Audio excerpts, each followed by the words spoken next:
فكرت قبل كده يا صديقي ايه سر نزول سورة عبس وتولى؟ بسم الله الرحمن الرحيم عبس وتولي أن جيءه الأعمي وما يدريك لعله يزكي أو يذكر فتنفعه الذكر.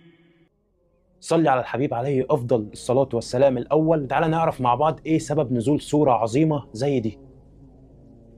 السلام عليكم، عامل ايه يا صديقي؟ كل سنه وانت طيب. طبعا كلنا سمعنا سوره عظيمه زي دي قبل كده وعارفينها، لكن البعض مننا ما هواش عارف ايه سبب نزول سوره زي دي او معناها، صح كده؟ اهو سبب نزولها بقى يا صديقي هو الصحابي عبد الله ابن ام مكتوم. ده بقى يا صديقي كان رجل كفيف مش بيشوف، ده غير ان هو من صحابه الرسول صلى الله عليه وسلم. اثناء ما كان الرسول صلى الله عليه وسلم مشغول مع كبار قريش ان يدعيهم للاسلام زي عتبه ابن ربيعه وابو جهل العباس ابن عبد المطلب وغيره، فالرسول صلى الله عليه